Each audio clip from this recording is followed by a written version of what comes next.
And we are live. Welcome, mystery and thriller fans. I'm your on-air host and author, Sara DiVello, and I am so excited to welcome tonight #1 New York Times bestselling author of 28 books, the incomparable Lisa Gardner, here to give us the inside scoop on her brand new book out next week. Still see you everywhere. Lisa Gardner, welcome to Mystery and Thriller Mavens. Tell us about this book. Thank you so much, Sarah. This is very exciting. You are my first official show to talk about Still See You Everywhere. So it's kind of fun. It's This like, is so fun. oh my goodness, what is this book about? No. So this book continues Frankie Elkin, who's my kind of character, her obsession is finding missing people the rest of the world doesn't care about, has forgotten about, which sadly totals in the hundreds of thousands. In this particular case, however, Frankie actually ends up in a death row situation, talking to an inmate who she's about to be executed in 3 weeks. She confesses to her crime. She doesn't care. But before she goes to her death, she wants to find her sister who was kidnapped ostensibly like 15 years ago. And that becomes Frankie's mission. And it takes her to a remote island in the Pacific, mostly because I had the opportunity to visit this remote island in the Pacific. And it was so cool and such the perfect locked room mystery that I thought we needed to use it. And there's killer crabs. What more do you need for a thriller? And fist-sized spiders that took me back to my days when I lived in Australia, and I had a spider in my room that was the size of a small squirrel. I'm still traumatized. We got to talk about the critters. We got to talk about your worldwide travels, you globetrotter you, and your first hiatus from writing in 30 years. We got so much to talk about and every juicy detail on this book. And I can't wait to get into every delicious bit of it, Lisa Gardner. And we're going to do that right now. First, I just want to welcome everyone because we are broadcasting live to 7 different destinations across Facebook and YouTube. So, hey, mystery and thriller loving friends, no matter where you are watching from, you are in the right place. It is the right time. It is Mystery Monday. And because Mondays can be murder, we're going to make them a little less painful for you and get your week off to a killer start. So if you've been here before, you know the drill. And if you're new, welcome. We're so happy. Here's the drill. Every Monday, I give you my handpicked features authors, and you get to ask them anything. So ask this incredible #1 New York Times bestselling author anything you like about her writing practice, about Frankie Elkin's, about 28 books. We got a lot of questions. Just get them going in the comments. We'll get them right over to her. Sharon, joining us from YouTube, says, "Hey, girls, so happy to see you both." Hi, Sharon. Hi, Kim, Sharon. joining us from Facebook, saying hello. Lisa and I are both big dog people, both very active in the dog rescue community. So we love these little furry friends. Renee saying hi, Sarah and Lisa from Southeast Florida. Hi, Renee. Sherry, welcome from YouTube. Sherry's kicking off with a question. She said, should this be read as a series? Oh, you don't have to. I never plan on writing a series, so each book really is standalone. And I often, as a reader, come across series out of order. I mean, eventually, if you really want to follow character development, you could, but there's nothing about this book from beginning to end that you would have any problem following. I think that's also very important. And like I said, since I never plan on it being a series, I don't want to write it with that in mind. Ooh, good question, Sherry. And thanks for the scoop, Lisa. Aaron joining us from YouTube saying, hi, Sarah and Lisa. Hi, Aaron. Nicholas, welcome. He says, hello from Darlington, England. Nicholas, you're up late.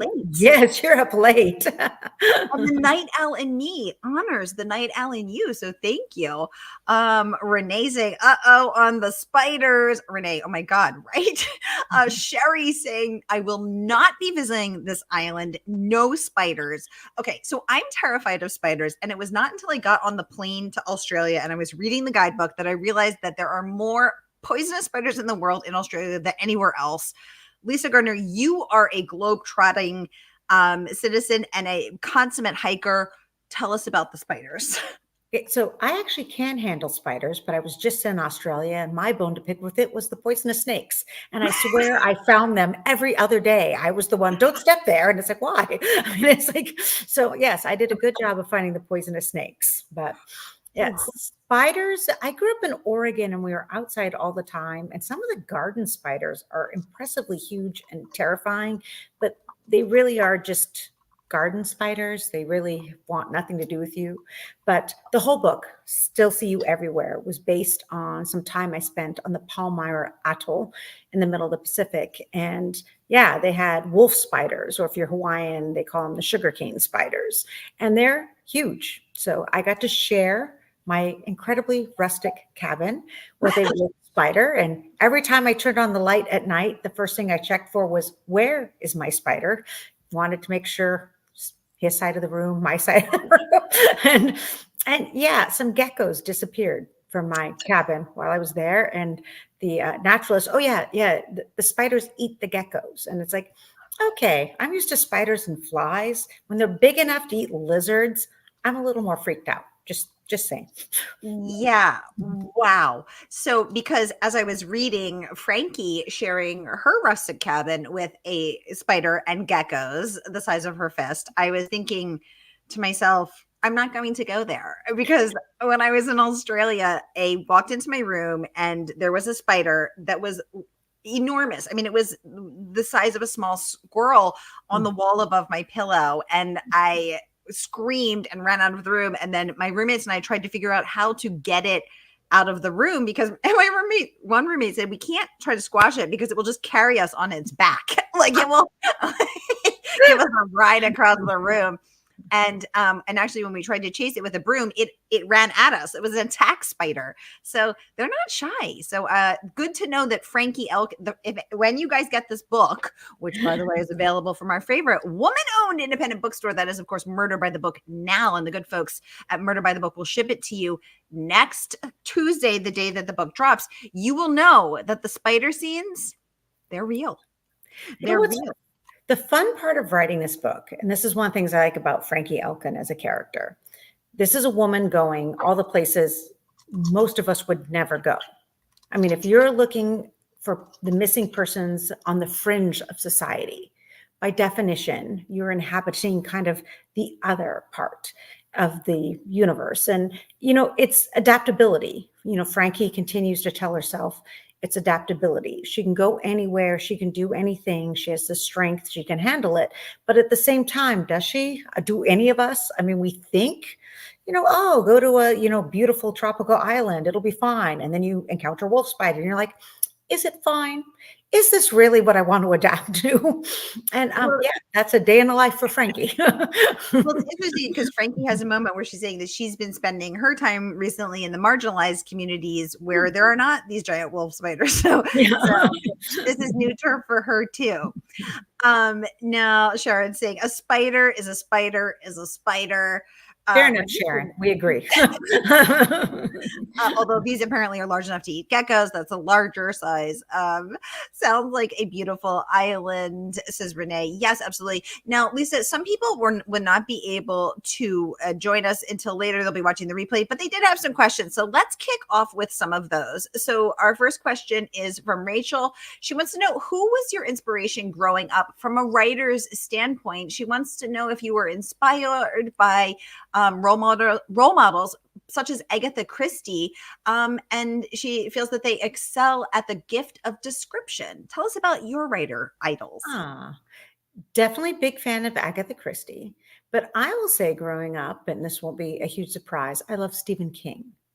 What I loved about Stephen King, and has always kept with me, and I continue to read him, is his ability to take the extraordinary, whether it's supernatural or horror or just an extreme situation, but ground it in the everyday. So like when you read a Stephen King novel, he's referencing songs we've all heard. The families don't just sit down and eat, they're having Cheerios for breakfast. And it's those mundane details, that little stuff that we can all identify with. That's what we had for breakfast this morning. And oh my God, now a rabid dog's trying to kill us. That juxtapositioning of an ordinary life in extraordinary circumstances, to me, that's drama. That's suspense. It's part of the adventure for us as readers. It's the growth curve for Frankie Elkin as a character. Ooh. Really, when you're facing the worst, when everything bad has happened, who would you be? How would you handle it? What would you do? I think these are kind of the fun questions to explore in a thriller. Ooh, that is so interesting, Lisa. I have not heard that particular answer, and I love that because you're so right. When I read Stephen King, I think, "Oh, I've been to that park or Yeah. I've been to that place or whatever," but it feels so different. I love that. Renee wants to know, when did you know you wanted to become a professional novelist? I didn't. It's kind of interesting to me. I grew up in a family, most of my family are engineers, math teachers. I mean, just the fact that I was kind of writing these little projects on the side was weird enough. I'm the family freak show. Every family has one. That would be me. So at 17, I sat down and I wrote a book, mostly to see if I could. And then once I did, it was really other people saying, well, would you want to sell it? Would you like to be published? And I honestly hadn't even thought that far ahead. But I ended up selling that book a few years later. And then I sold a few more books. But in this industry, you start out for love, not money. And it was more when I started having time in the real world as a business consultant and cubicles and bosses and pantyhose. It was kind of like, oh no, writing is way better. And then I got serious about I want to be a full-time writer. So I think I was like 21, 22 at the time. But you sold that first book that you wrote when you were 17. Wow, that's so cool. So did it sit in the drawer for a couple of years until you were It took 21? it took 3 years to sell it. And I didn't even have an agent, and it didn't sell for a lot of money. And I think, my mom and a few close friends read it, but you sold it. I love that. Our next question is from Laurel. She says, Lisa, you write a lot about male monsters, Jacob Ness being a prime example. What or who is inspiring these characters? So, it's interesting for me. I grew up in Oregon, and our still to this day most notorious predator is Ted Bundy. And those stories, those both his arrest, but also to this day, they're looking for Ted Bundy's victims in the various ravines of Oregon. There are nonprofit groups that are actually doing it, staffed by former detectives and forensic anthropologists and that kind of thing. So when you kind of grow up with that always in your background, like that was the nightly news, those were the things you heard. And then when I got old enough, I read Anne Rule's extraordinary, The Stranger Beside Me. Incredibly influential, I got to tell you. And I think one of the things about Ted Bundy that captivates all of us is that's the evil you wouldn't recognize. You know, looks like a clean-cut individual, law student. Anne Rule met him working a suicide hotline. I had an opportunity to share pie with her at Thriller Fest a few years ago. She was talking about her kid said, yeah, Mom, of course we're messed up. You let Ted Bundy babysit us. And she did. I mean, and Yikes. I think that it will be forever captivating for all of us. So, of course, it's a huge thing when you're writing books that there are monsters among us. And sometimes we can see them, but many times we cannot. Ooh, interesting. Interesting. Thank you for sharing that. I didn't know that, the Ted Bundy connection and being in your sphere was so pivotal. And now that it makes sense that if you're constantly hearing about this monster and afraid of him, avoiding him, but he's there, that must be a very weird and interesting feeling. Um, Lisa, one question that I had as I was reading about this is, as you said, Frankie goes in the first chapter to a high security women's prison where the subject of the book is her client, her forthcoming, her client is wants her to find her missing sister before she is put to death by lethal injection in 3 weeks. Have you ever been to a women's prison, and what was that like? Oh, so this is fun. I have actually, in the course of my career, been to a half a dozen prisons now. No, not death row, but even so, we'll give this is a good example for my very first thriller, The Perfect Husband, where the main character breaks out of a maximum security prison. I called up and very stupidly, do not do this, said, "Hey, I'm writing a book where people break out of prison. Can I come visit yours?" They will not let you in after you've said things like that. Just so we're clear. But later I met some corrections officers and they're like, yeah, we could talk about this. But part of it was, well, okay, if I can't go to see the male section, can I see the women? And like, oh God, no, they're way worse. But I think one of the things about the Frankie books, and they're not overly political at all, don't get me wrong. It's just simply, I mean, there's like only 6 women on death row in Texas. Why? And why them? And are their crimes really worse than others? You know, what goes into these death sentences, and do they make sense or not? I mean, just like, what are all the factors that influence this? Though in the case of I Still See You Everywhere, the beautiful butcher, as she is known, and you'll learn a lot about the care and feeding of pigs. Just saying. She does not fight this at all. Yep, totally. Yep, she totally did it, and and enjoyed it along the way. So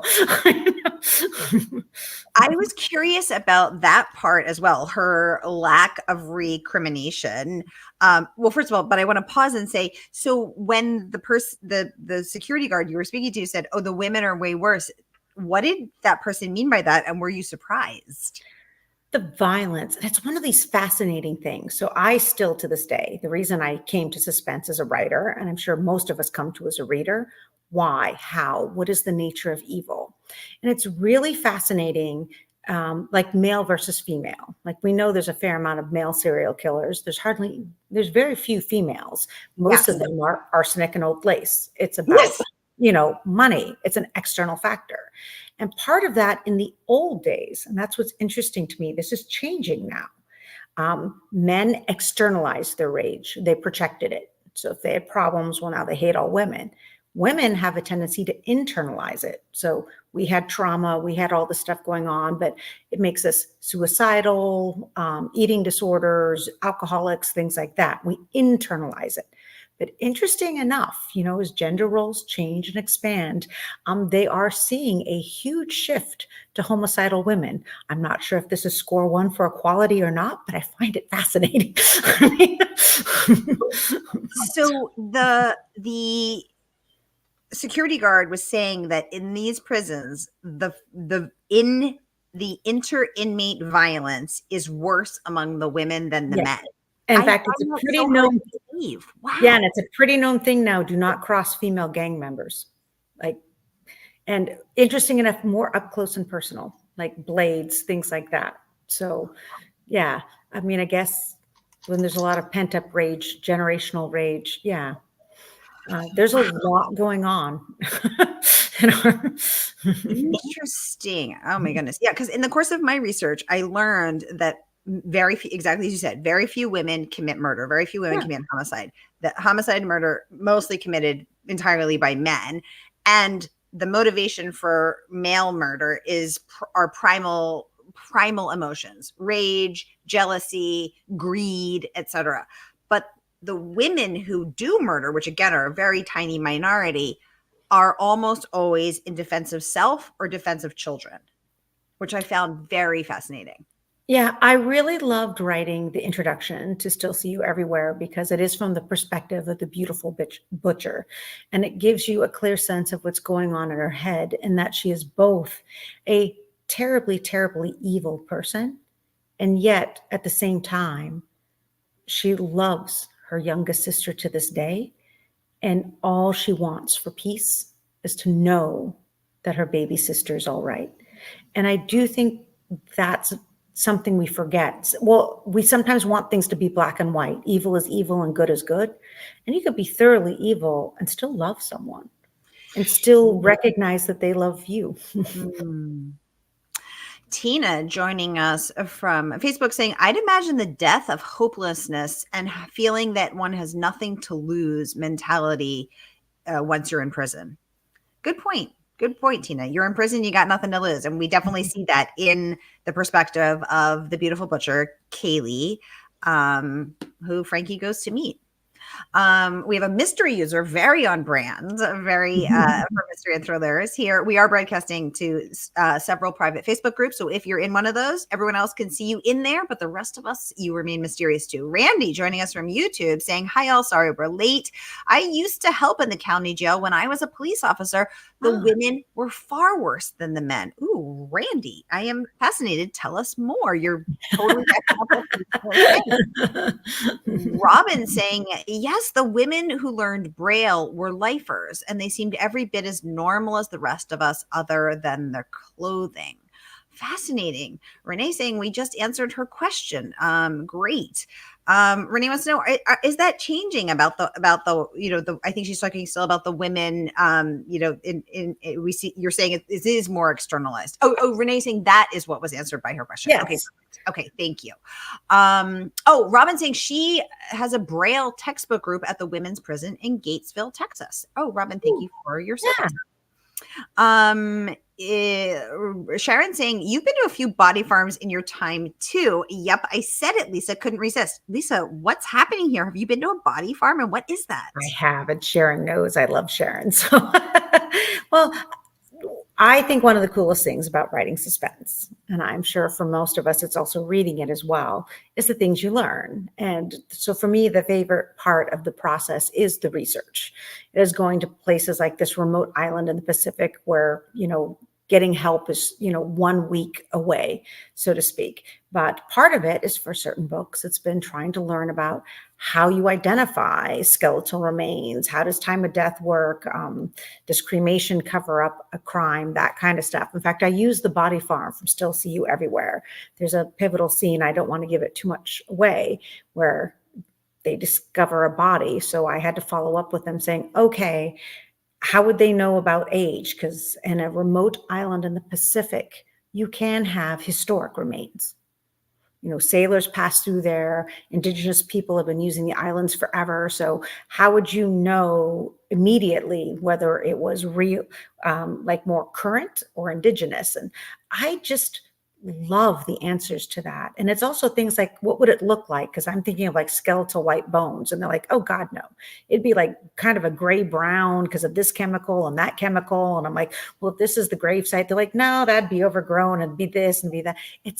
It is forever fascinating to me. I will never tire of those conversations. That is fascinating. Yeah. I actually just was reading about a shipwreck that has been, they think is now from the 1800s, that has been revealed from the shifting sands and the beach erosion that has been buried for, 200 years. It's so fascinating, what can come to light and how you date it, whether it's a boat or a body. Well, I got to learn for this book too, just the differences in burial. So one of the first things I was working with an anthropologist, because if you were going to try to develop, one of the premises of Still See You Everywhere is this kind of like tech billionaire wants to develop this remote atoll into like ecotourism, is if the person's laid out, that is almost by definition European. Any other grave site would be in the fetal position. And just these assumptions. And I just love that, like culturally, time related, the assumptions we even make about what a burial looks like, what a burial is, how we honor our dead, what does a skeleton look like. I find all of that stuff endlessly fascinating. Me too. I even I'm the dork who will watch the History Channel. I love to watch how the Egyptians mummified their bodies and how absolutely, I find this endlessly fascinating. And actually, yesterday I was walking my little rescue dog, and I walked. I was walking down the street right by our house, and there were 6 police cars and ME vans outside. So of course I knew someone had died in there. And then I said, oh, I wonder if you have to be a doctor to become an ME. And a police officer said, oh, I couldn't help it over here. And I started talking to him, Officer Cash. And we ended up having this fascinating conversation about the rate of decomposition. And this body had been discovered after many days. So it had liquefied. So they had to drain it. And I was like, wow, tell me more. Yeah, and how many people out there right now listening to this are like, oh, this is so cool, versus other people like, wait, what? You're liquefying what? I mean, but yes, us suspense people are special. Exactly. They should have let you into the women's prison. You aren't inside the prison. They should have let you in there. You have the fun questions that shock others. Yes. Have you met with any prisoners, Lisa? Yeah. I mean, it was inmates. Sorry, I should say.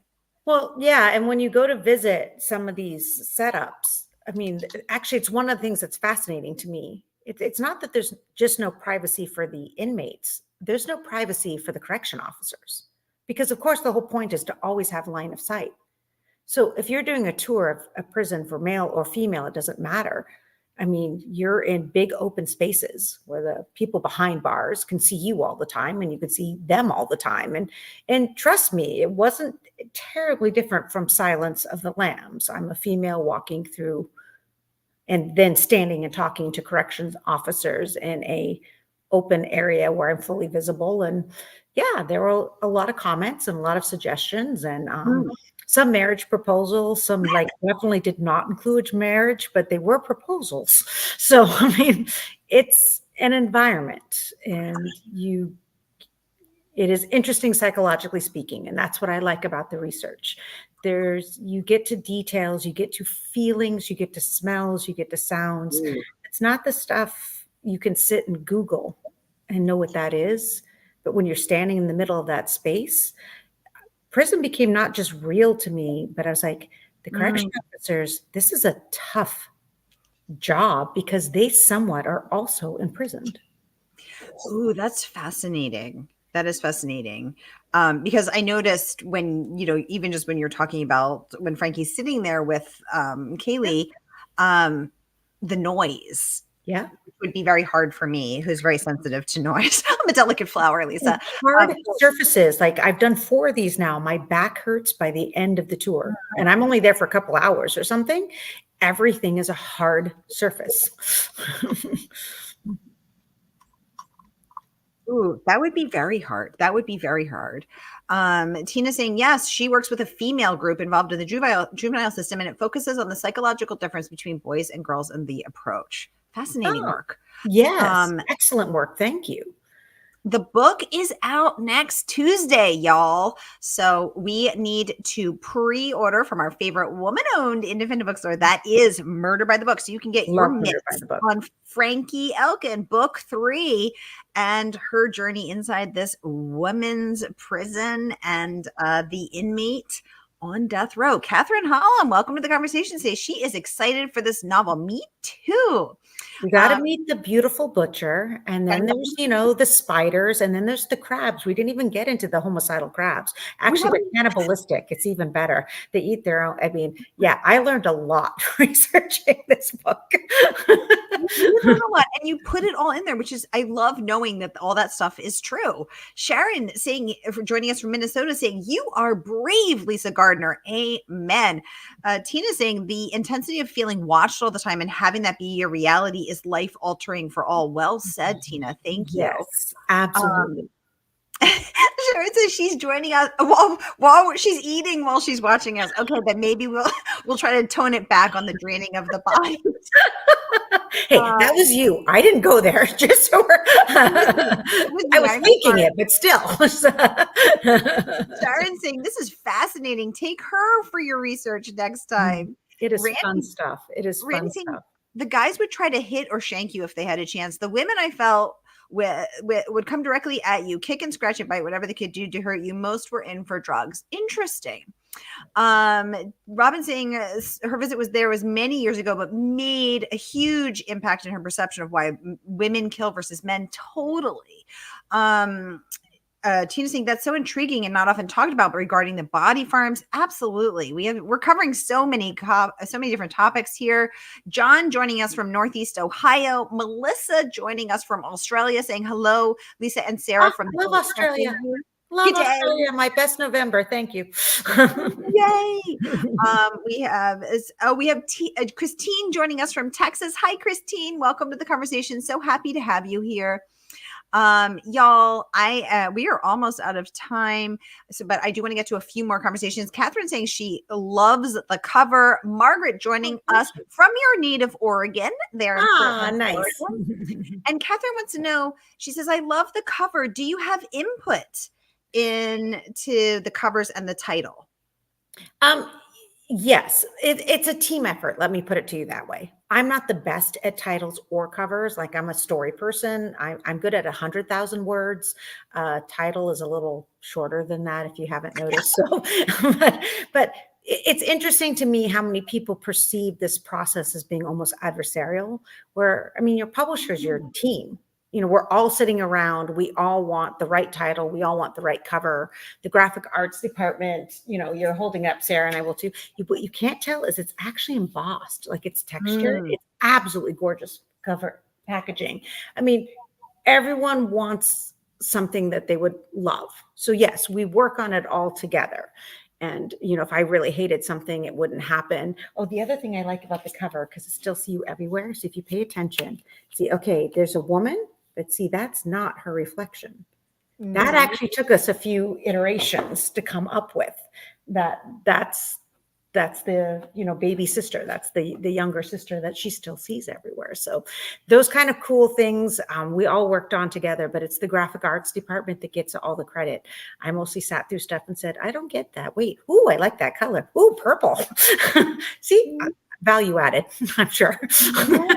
Robin saying, yay for teamwork. Catherine's joining us from Wisconsin. Erin wants to know, Lisa, will there be any more Dee Dee Warren books? I like Frankie a lot, but Dee Dee is one of my favorite characters ever. Thank you very much. And actually, I'm writing the next Frankie novel now, but I see another character reunion in the works. So I did When You See Me, is that, I don't know my own book titles here, where I brought a lot of characters back together. And I actually really enjoyed doing that. And I kind of think Frankie, Dee Dee, Flora, what would they all be like in the same room? How homicidal would that be? So I'm intrigued. There's a lot of fun stuff ahead. Oh my goodness. I think we need to get to that reunion. That sounds so crazy. Tina said, I love that you've joined us today. This has been an amazing end to the Stormy Monday night. Thank you. Melissa saying, sounds like such an intriguing November. Renee sending you hearts and clapping. Thank you. Oh, Randy, it says, please acknowledge the word was dealt and not felt. Randy, yes, thank you. He said there was an autocorrect before he sent it. Yes. Thank you, Randy. Love autocorrect. We're getting book ideas at these days from autocorrect. Just, I think we can all admit that. That's right. They dealt it. They didn't felt it. Yeah. And Catherine wants to know, have you ever had any scary or disconcerting research experiences? Oh yeah. Gosh, where was I?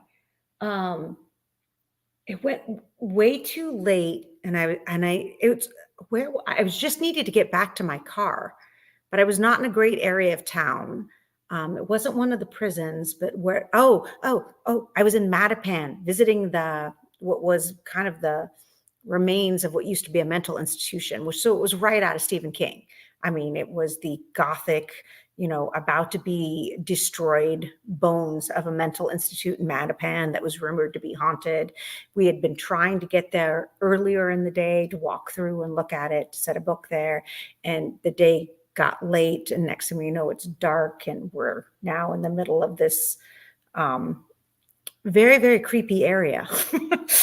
And having to walk back to the car, and Mattapan is not necessarily the safest place in Boston. That's actually Frankie's first book. The nickname for Mattapan is Murder Pan, if you are in Massachusetts.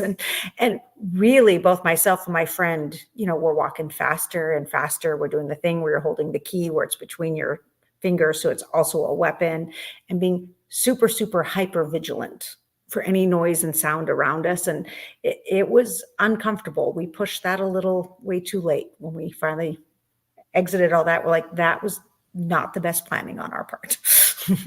Yeah.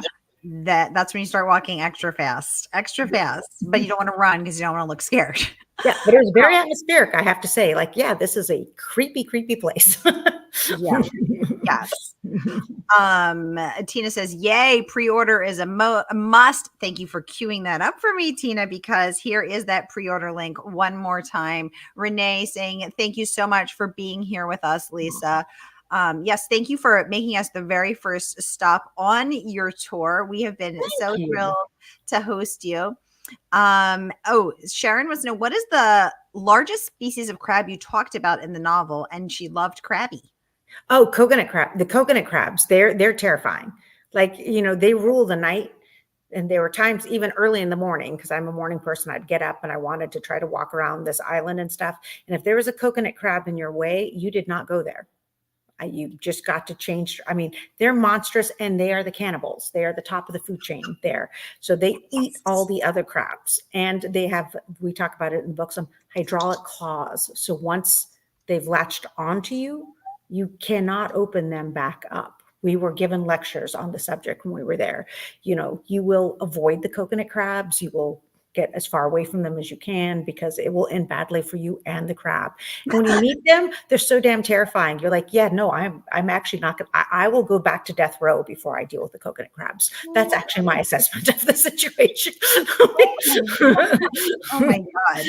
Renee says she can't wait for the character reunion. You and me both, Renee. Sharon wants to know, where's your next travel destination? She says you take such amazing trips. Yeah, where are you going to be researching next? Research I've been doing in Tucson. I've been learning all about the Afghan community in Tucson for the next Frankie book, which has been fascinating. And then for fun, I'm about to go to play in Portugal, because I do like to travel. The world's a fascinating place, and there's so much of it to see. And you learn so much. You learn actually, really, I think, how all of us are the same. But I like that. Yes, exactly. And I think what a better and more peaceful world it would be if everyone had the chance to travel, because we're all the same. We're all the same. Sharon saying this went by too fast. I know it. I know it. She said, look forward to seeing you on tour. Catherine saying, wow, I know this is such a wow. And y'all, I just want to close out by saying you got to pre-order Frankie Elkin book 3 from our favorite woman-owned independent bookstore. So here is that link one more time, whether you're watching on Facebook or YouTube. Click and pre-order. The book drops next Tuesday, and the good folks at Murder by the Book, oops, I'm clicking the wrong link. Good folks at Murder by the Book, I'm talking about cannibal crabs, we'll send it out to you next Tuesday morning. And here's the best part, we're doing a giveaway. I've got 3 copies to give away. So if you've already commented, you are entered to win. If you haven't commented yet, say hi, y'all, so I know you were here. DiVello's not psychic yet, so get your comments going. Tell us where you're watching from. Just say hi, say hello, and let us know so that you're here, so that I can pick 3 winners. And you and those lucky 3 winners can get their mitts on a Frankie right now. Y'all, all the good tea is spilled, and mystery and thriller mavens. If you're not a member yet, you're missing out. So here is that link. Click over and join. Oh my goodness, the comments are exploding. Isis saying she loves every book. We always have some shy watchers. Jana, she loves your book. LB saying hello from Spring, Texas. We've got so many comments. I can't get to it. Charlotte, Tina, Anita, Anita L, Mary Jo, welcome, welcome, welcome. So great to see you all. Keep commenting. We've got a mystery user from Boston. Hey, friend. Oh, fun. Yay, Charlotte. Hi. So great to have y'all. All right, y'all, that is a wrap for me. I'll be back at the top of the hour with Emmy Award-winning Tamron Hall. Go get yourself a snack. Go get yourself a drink and join us then. Hi, Jane. She's watching from Colorado. Good to have you. And that is a wrap for us. Lisa Gardner, Thank number 1 you, New York Times bestselling author. everyone. Thank you. Thank you, Sarah. Thank you, Murder by joining the us. Book. Love Murder by the Book. So thank you. Yay. It has been our pleasure. All right, y'all. That is a wrap for us.